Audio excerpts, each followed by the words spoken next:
Welcome back to the Butterfly Season podcast. I am back today with a microdose of an episode, and today we're going to talk about triggers.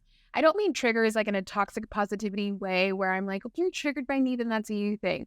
While on the surface, I do agree with that, I want to empower you to learn more about your triggers and see how learning more about your triggers can empower you to get to a new level of personal development, self-growth. And so by exploring what's triggering you, it gives you guidance on what you can learn from about yourself in that situation. Triggers reveal like deep-rooted emotions. And so by paying attention to them, you get insights on like patterns of behavior or belief systems or areas where we need to focus on just generally, personally on our like growth journey. And so I truly believe at its core, a trigger is showing you something that you want but don't have. Recently, I was with somebody. It's summer, so we're all in bathing suits often in a bunch of places. And particularly there was this like bigger gal who was in a bathing suit and like honestly killing it, like bikini, fire, all of the things. And I was with someone who was like, she shouldn't be wearing that.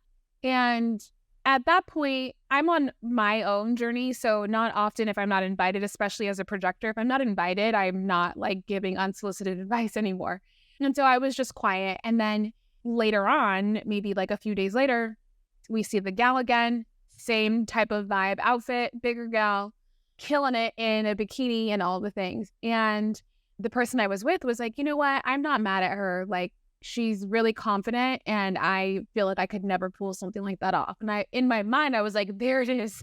That's exactly what a trigger is, right? Like it reveals a deep-rooted emotion. You might feel a way about somebody because they are able to do something in a way that you can't or that you wish you could have or whatever it is. And so I firmly believe that a trigger is showing you something that you want but don't have. But instead of focusing on like the lack of it, the not having, try to focus on, and I'm not going to, it's not as simple as focus on the abundance. It's focusing on what you can learn from the trigger and how that trigger might be an example of what's possible for you. And I think by reframing it that way, you can figure out what is at the core of the trigger. What does that mean to you? But then also like just generally, you'll call in so much more for you, right? Like how allowing the exploration of this trigger ends up being like an expansive experience for you because it's no longer rooted in like lack of not having, but instead of abundance in terms of what's possible for you. So next time you're triggered, use that as a roadmap of something to dig deeper. The answer is always a few questions deeper, but how is that showing you something about yourself? And see where that goes. It's beautiful on the other side, I promise. So anyways, that's triggers in a nutshell, and I will talk to you guys next time.